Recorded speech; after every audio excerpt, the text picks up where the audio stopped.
अस्सलाम वालेकुम। फ़लस्तीन और इसराइल के दरमियान अभी तक सीज़ फायर नहीं हो सका। हम रोज़ाना सूरत हाल पे बात करते हैं, हम कहते हैं लाशों की तादाद इतनी हो गई, ज़ख्मियों की तादाद इतनी हो गई, लेकिन असल में उस सरज़मीन पर इस वक़्त इंसानी अलमिया जन्म ले चुका है।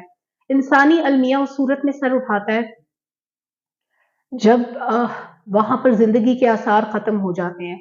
अब गज़ा के अंदर जिस इलाके पे इज़राइली फ़ोर्सेस ने कंट्रोल हासिल किया, उन्होंने कहा कि तमाम फ़लस्तीनी यहाँ से निकल जाएँ। उसका नुकसान क्या हुआ? अस्पतालों के अंदर मरीज़ मौजूद थे, कोई डायलिसिस का मरीज़, किसी को कीमोथेरेपी लग रही है, किसी का बायपास हो रहा है। वहाँ पे पैरामेडिक्स को पहले आपने सुना होगा कि हिलाल अहमर के रज़ाकारों को धोखे से इजाज़त दी गई इलाके में दाखिल होने की, उसके बाद बम से उस इलाके को उड़ा दिया गया। तो इस इंसानी अलमिये की सूरत में हम क्या देख रहे हैं कि इस वक़्त पैरामेडिक्स एक अजीब कश्मकश में मुब्तला है कि वो अपने मरीज़ों को छोड़ के भाग नहीं सकते। मरीज़ अस्पतालों के बिस्तर पे पड़े हैं। छोटे-छोटे बच्चे अस्पतालों में लाए जा रहे हैं जिनके माँ-बाप का नहीं पता। अस्पतालों के कॉरिडोर्स के अंदर लोगों को लिटा के उनका इलाज किया जा रहा है। बहुत से ऐसे लोग हैं जिनको कॉरिडोर्स पे भी लिटाने की जगह नहीं है और 50-50 मरीजों के ऊपर एक डॉक्टर भागता फिर रहा है। ऐसी सूरत हाल में कहती हूँ किसी दुश्मन के साथ भी ये हो तो आपका दिल दहल जाएगा।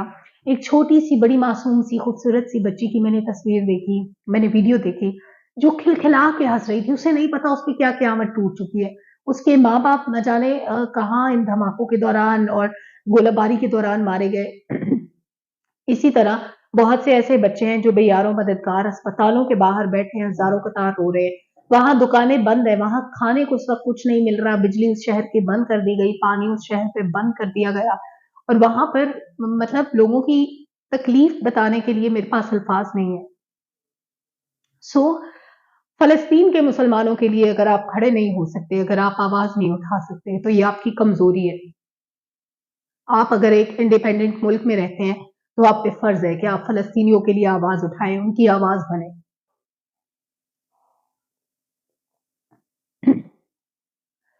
रजब तैयब एर्दोगान ने आवाज उठाई, सऊदी अरब ने बात की फलस्तीन के हक में, लेकिन क्या सिर्फ बात करना काफी है? फलस्तीनी चीख चीख के इस वक्त कहते हैं कि हमें जबानी दिलासे नहीं, इस वक्त हमें बंदूकों और असलहों की जरूरत है, हमें लड़ने वालों की जरूरत है और लड़ने के लिए हमें हथियार चाहिए, हमें एड चाहिए।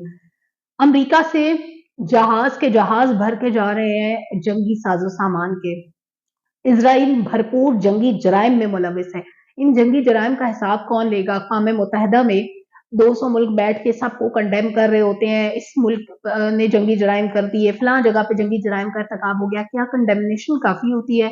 क्या कंडेमनेशन की कोई कानूनी हैसियत होती है? क्या इससे किसी की दुख या तकलीफ कम हो जाता है? क्या इससे जंगी जराइम का खात्मा हो जाता है या वो जराइम रुक जाते हैं या मुजरिमों को सजा मिल जाती है या खवातीन को बेघर करने, उनकी आबरू रेजी करने वालों को कैफरे किरदार तक पहुंचा दिया जाता है? नहीं, जबानी बातों से ऐसा कुछ भी नहीं होता। इस सब के लिए ऑन ग्राउंड कुछ करना पड़ता है। इस वक्त फलस्तीन को जबानी नहीं अमली मदद की जरूरत है। वहां पे मुसलमानों की मौजूदगी जरूरत है। आप जा नहीं सकते, आप जंग का हिस्सा नहीं बनना चाहते, आप एटलीस्ट जंगी सामान तो उनको भिजवा सकते हैं, उनके हाथ बंधे हुए ना हो, वो अपने लिए लड़ तो सकें। फिर एक तबका ये कहता है कि ये जंग फलस्तीन और इसराइल की नहीं है, ये हमास और इसराइल की जंग है।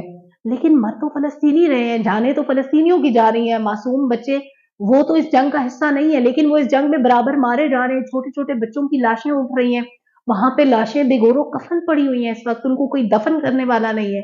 क्या दुनिया को ये चीजें नजर नहीं आती? क्या दुनिया अपनी आंखें बंद किए बैठी है?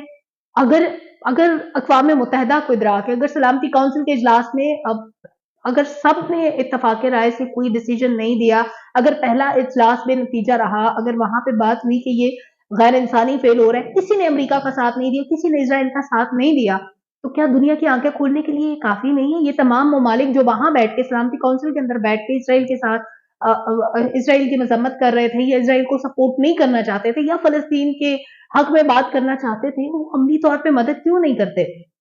फिर बड़े अच्छा, मुझे ये भी खबर मेरे लिए बड़ी शॉकिंग थी, बड़ी हैरत की थी कि इंटरनेशनल न्यूज चैनल्स में मुसलमान एंकर्स को ऑफ एयर कर दिया गया, सिर्फ इसलिए कि वो फलस्तीन की बात ना करें, फलस्तीन के हक में बात ना करें।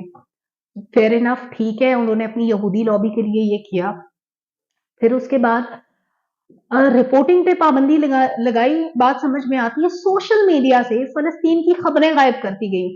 मेटा चीफ को ये फोर्सफुली कहा गया कि कोई कंटेंट, मैंने पोस्ट लगाई फलस्तीन के लिए, एक पिक्चर थी जिसको फौरी तौर पे 1 सेकंड से पहले रिमूव कर दिया कि इधर पोस्ट हुई और इधर डिलीट।